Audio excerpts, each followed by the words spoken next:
MX vs ATV Supercross Encore Review. What's it really worth?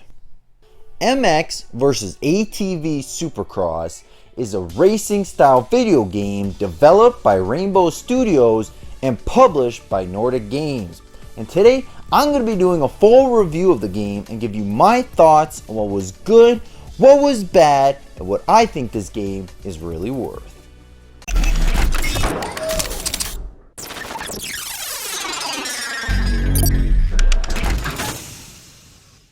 MX vs ATV Supercross Encore was released on PS3 and Xbox 360 on October 28, 2014, and then on PS4 on October 30th, 2015, and then on Xbox One on July 15th, 2016.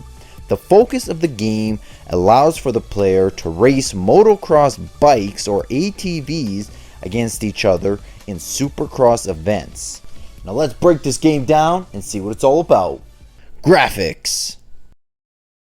I would say visually, it doesn't look too bad. It's not up to par to current gen consoles, but it's still okay. I haven't encountered any bugs or crashes or glitches like that, and the frame rate is pretty stable. I think it should almost be like the PS3 and Xbox 360 version. But this review is for the PS4 Xbox One version, but it still looks like last gen, but with better lighting and rendering. Music. Personally, I really enjoy the music. They have actual songs from artists, and it leans more towards the rock/punk rock electro genre. The music I normally listen to. It plays in the main menu and when you're racing too, so you can set it to whatever preference you like. Louder music, less bike, or vice versa. Story. It's a Supercross game. There's no story involved. You just race. Content. Okay, so you get quite a bit of content in this game when it comes to tracks, bikes, and customization and game modes. You get single race mode, which includes national, where you race outdoors, free ride, where you can explore and test tracks, supercross, where you can race indoors, waypoint, where you race in an open map and go from point to point, and rhythm racing, where you go in a straight line with jumps and bumps. Career mode, where you pick a different level and race in an 8 to 12 event match. Online match, where you race online with other people. Local match, which is split screen. Customizable rider and bike. And Moto Club Depot for more bikes or tracks you can buy from the PSN store. Gameplay. This game, for some reason, has gotten a lot of negative reviews, and I'm not really sure why. I enjoyed it quite a bit. Compared to the other Supercross game that came out, which I did a review of as well, MXGP2, which people seem to like more. But personally, I found this one was a lot better. For me, this was so much more fun. It had that arcade feeling that I love with the Supercross games like ATV Off-Road Fury, and less of it being realistic. But I'm not saying it's perfect though. At first, the controls were a little weird to me. The left thumbstick handles the vehicle movements while the right thumbstick works the player's body. I didn't understand why that just wasn't all one thing. You don't need two controls for that. After a while though, when you get the hang of it, it's not so bad. I like the modes they included, enjoy them all. There's a lot of bikes and gear to customize your character with, so you can stand out and be different from other racers when you go online. Mind you, the online just doesn't work well. I guess because it's not really a popular game, not a lot of people are playing it. Every time I went to go try an online match, I can never find anyone to play with. Even if I waited 10 to 15 minutes, nobody would pop up.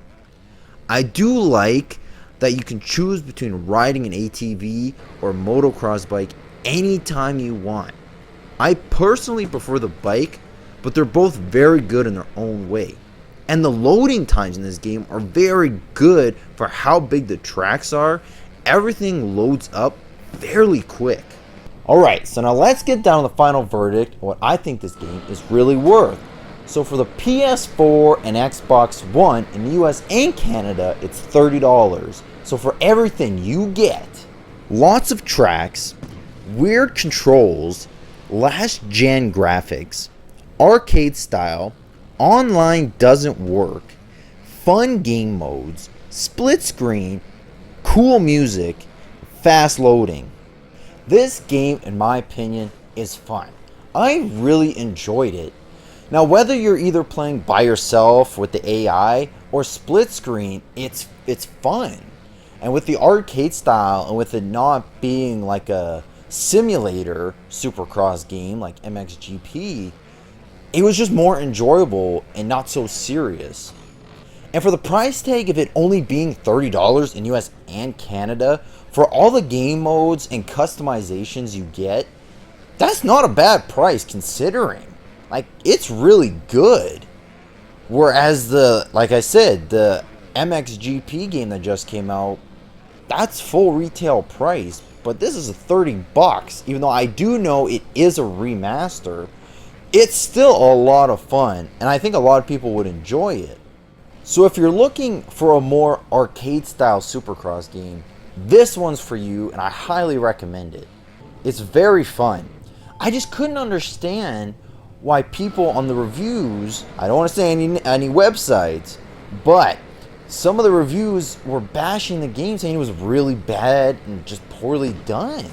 I mean, I only found one review where it was where it was a 7 out of 10. Only one. All the rest of them were below a 5 out of 10 or 2-star rating, which surprised me a lot. On Metacritic, it was only 42. And I just couldn't understand why. Even looking at the reviews and what people were complaining about or what they were saying about it, I just didn't see it. Whereas MXGP2 got a 62, I believe that's what it was, on Metacritic as well, and just better reviews. And I personally just don't understand why that is. But that is just my opinion, and I hope you you appreciate and take my advice on this game. It is pretty fun, and I haven't played any of the other ones before. Oh, actually, you know what? That's not true. I have played one for the PS2. I have played them before. I think only just one of them though, and it was still fun. But regardless, I do think this game is quite fun, and I think you would enjoy it if you're a Supercross fan. Alright guys, well, I'm going to end my review there of MX versus ATV Supercross Encore, and I hope you enjoyed. Now, if you're new to my channel, I'll put my logo on the screen so you can click on that, and you can go check out my channel, see all my reviews and all my gameplays and all the good stuff. And now, for every review I do, there is a gameplay that goes with it. So I'll put a card up top, so you can click on that, and it'll bring you to the gameplay that goes with this video. You see what I'm talking about? I do this every week as well. I have a new game of the week with the gameplay and the review. The gameplay is up on Mondays, and the review is up on Thursdays. So don't forget to like, subscribe, leave a comment. Let me know what you think of this game and of my review, and I would like to hear what you guys think, of your review of it. And I'll definitely make sure to comment back. That's for sure. You guys know what you gotta do, and you know how to do it. Peace out. 7 Days to Die is an open world survival horror video game developed by Fun Pimps and published by Fun Pimps and Telltale Publishing. And today I'm going to be doing a full